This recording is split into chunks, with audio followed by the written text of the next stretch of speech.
Welcome to English Story Podcast. One December night. A long time ago, a family sat around the fireplace in their home. A golden light from the fire filled the room. The mother and father laughed at something their oldest daughter had just said. The girl was 17, much older than her little brother and sister, who were only 5 and 6 years old. A very old woman, the family's grandmother, sat knitting in the warmest corner of the room, and a baby, the youngest child, smiled at the fire's light from its tiny bed. This family had found happiness in the worst place in all of New England. They had built their home high up in the White Mountains, where the wind blows violently all year long. The family lived in an especially cold and dangerous spot. Stones from the top of the mountain above their house would often roll down the mountainside and wake them in the middle of the night. No other family lived near them on the mountain, but this family was never lonely. They enjoyed each other's company and often had visitors. Their house was built near an important road that connected the White Mountains to the St. Lawrence River. People traveling through the mountains in wagons always stopped at the family's door for a drink of water and a friendly word. Lonely travelers crossing the mountains on foot would step into the house to share a hot meal. Sometimes the wind became so wild and cold that these strangers would spend the night with the family. The family offered every traveler who stopped at their home a kindness that money could not buy. On that December evening, the wind came rushing down the mountain. It seemed to stop at their house to knock at the door before it roared down into the valley. The family fell silent for a moment, but then they realized that someone really was knocking at their door. The oldest girl opened the door and found a young man standing in the dark. The old grandmother put a chair near the fireplace for him. The oldest daughter gave him a warm, shy smile, and the baby held up its little arms to him.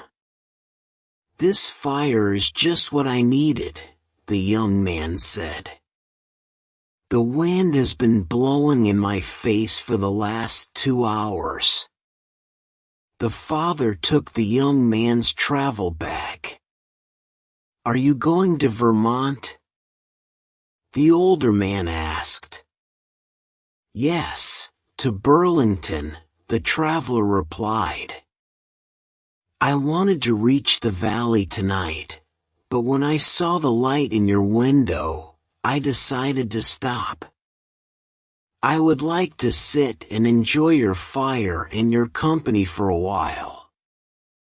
As the young man took his place by the fire, something like heavy footsteps was heard outside.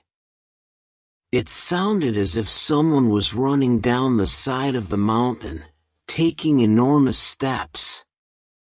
The father looked out one of the windows. "That old mountain has thrown another stone at us again. He must have been afraid we would forget him. He sometimes shakes his head and makes us think he will come down on top of us," the father explained to the young man. "But we are old neighbors," he smiled, "and we managed to get along together pretty well. Besides, I have made a safe hiding place outside to protect us in case a slide brings the mountain down on our heads." As the father spoke, The mother prepared a hot meal for their guest. While he ate, he talked freely to the family as if it were his own. This young man did not trust people easily. Yet on this evening, something made him share his deepest secret with these simple mountain people. The young man's secret was that he was ambitious. He did not know what he wanted to do with his life yet, but he did know that he did not want to be forgotten after he had died. He believed that sometime during his life, he would become famous and be admired by thousands of people. So far, the young man said, I have done nothing. If I disappeared tomorrow from the face of the earth, no one would know anything about me. No one would ask, who is he? Where did he go? But I cannot die until I have reached my destiny. Then let death come. I will have built my monument. The young man's powerful emotions touched the family. They smiled. You laugh at me, the young man said, taking the oldest daughter's hand. You think my ambition is silly. She was very shy, and her face became pink with embarrassment. It is better to sit here by the fire, she whispered, and be happy even if nobody thinks of us. Her father stared into the fire. I think there is something natural in what the young man says, and his words have made me think about our lives here. It would have been nice if we had had a little farm down in the valley. Some place where we could see our mountains without being afraid they would fall on our heads.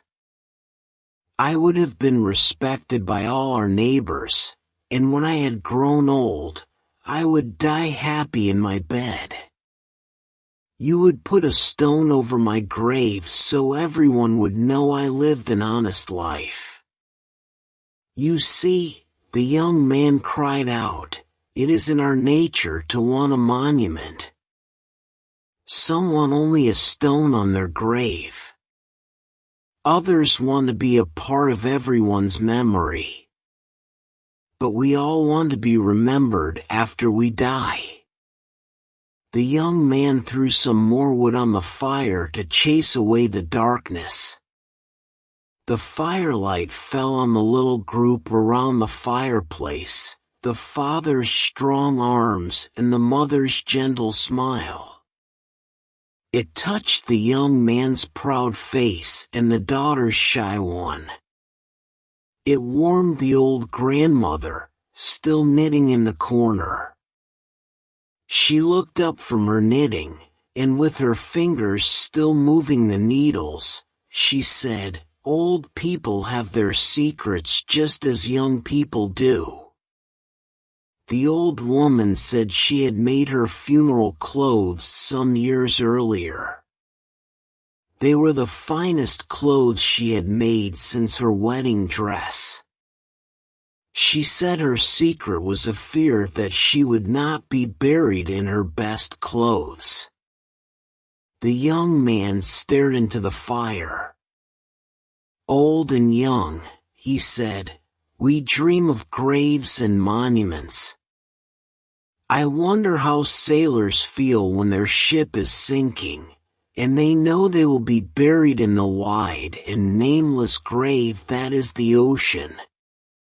A sound, rising like the roar of the ocean, shook the house. Young and old exchanged one wild look. Then the same words burst from all their lips. The slide, the slide. They rushed away from the house, into the darkness, to the secret spot the father had built to protect them from the mountain slide. The whole side of the mountain came rushing toward the house like a waterfall of destruction. But just before it reached the little house, the wave of earth divided in two and went around the family's home. Everyone and everything in the path of the terrible slide was destroyed, except the little house. The next morning, smoke was seen coming from the chimney of the house on the mountain. Inside, the fire was still burning. The chairs were still drawn up in a half circle around the fireplace. It looked as if the family had just gone out for a walk. Some people thought that a stranger had been with the family on that terrible night, but no one ever discovered who the stranger was. His name and way of life remain a mystery. His body was never found.